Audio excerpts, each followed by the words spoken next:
I mean, are we just like bored, spoiled children who just lying in the bathtub all day, playing with their plastic duck, and now they're just thinking, well, what can I do? Okay, yes. We're bored. We're all bored now. But has it ever occurred to you, Wally, that the process that creates this boredom that we see in the world now may very well be a self-perpetuating, unconscious form of brainwashing created by a world totalitarian government based on money? And that all of this is much more dangerous than one thinks? And it's not just a question of individual survival, Wally, but that somebody who's bored is asleep, and somebody who's asleep will not say no. See, I keep meeting these people. I mean, just a few days ago, I met this man who I greatly admire. He's a Swedish physicist, Gustav Bjornstrand, and he told me that he no longer watches television, he doesn't read newspapers, and he doesn't read magazines. He's completely cut them out of his life because he really does feel that we're living in some kind of Orwellian nightmare now, and that everything that you hear now contributes to turning you into a robot.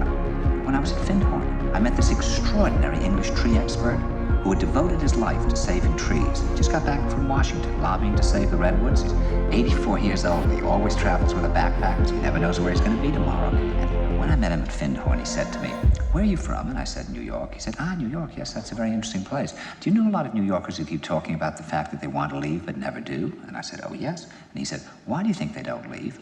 I gave him different banal theories. He said, "Oh, I don't think it's that way at all." He said, "I think that New York is the new model for the new concentration camp, where the camp has been built by the inmates themselves, and the inmates are the guards, and they have this pride in this thing they built. They built their own prison, and so they exist in a state of schizophrenia, where they are both guards and prisoners, and as a result, they no longer have, having been lobotomized, the capacity to leave the prison they've made, or to even see it as a prison."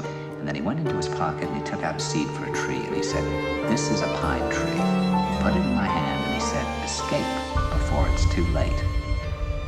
See, actually for 2 or 3 years now, Chiquita and I have had this very unpleasant feeling that we really should get out. And we really should feel like Jews in Germany in the late 30s. Get out of here. Of course, the problem is where to go, because it seems quite obvious that the whole world is going in the same direction.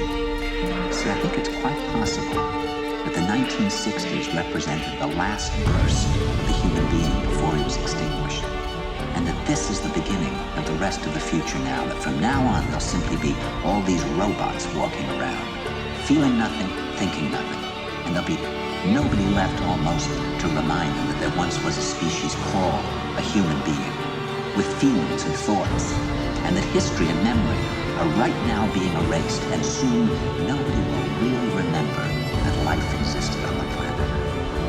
They're feeling that there'll be these pockets of light springing up in different parts of the world, and that these will be, in a way, invisible planets on this planet, and that as we, the world, grow colder, we can take invisible space journeys to these different planets, refuel for what it is we need to do on the planet itself, and come back.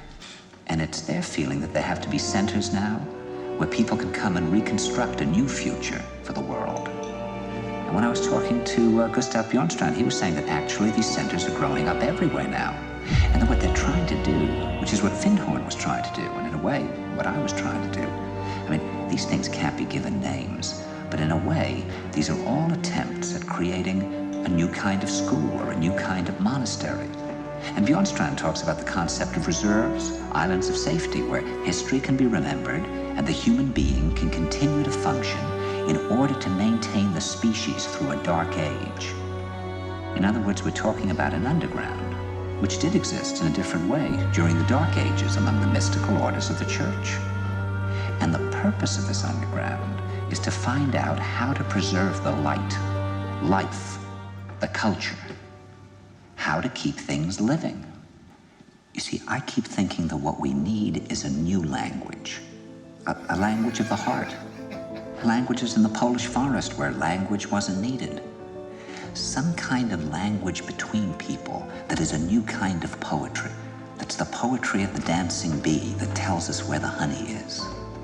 And I think that in order to create that language, you're going to have to learn how you can go through a looking glass into another kind of perception where you have that sense of being united to all things, and suddenly you understand everything.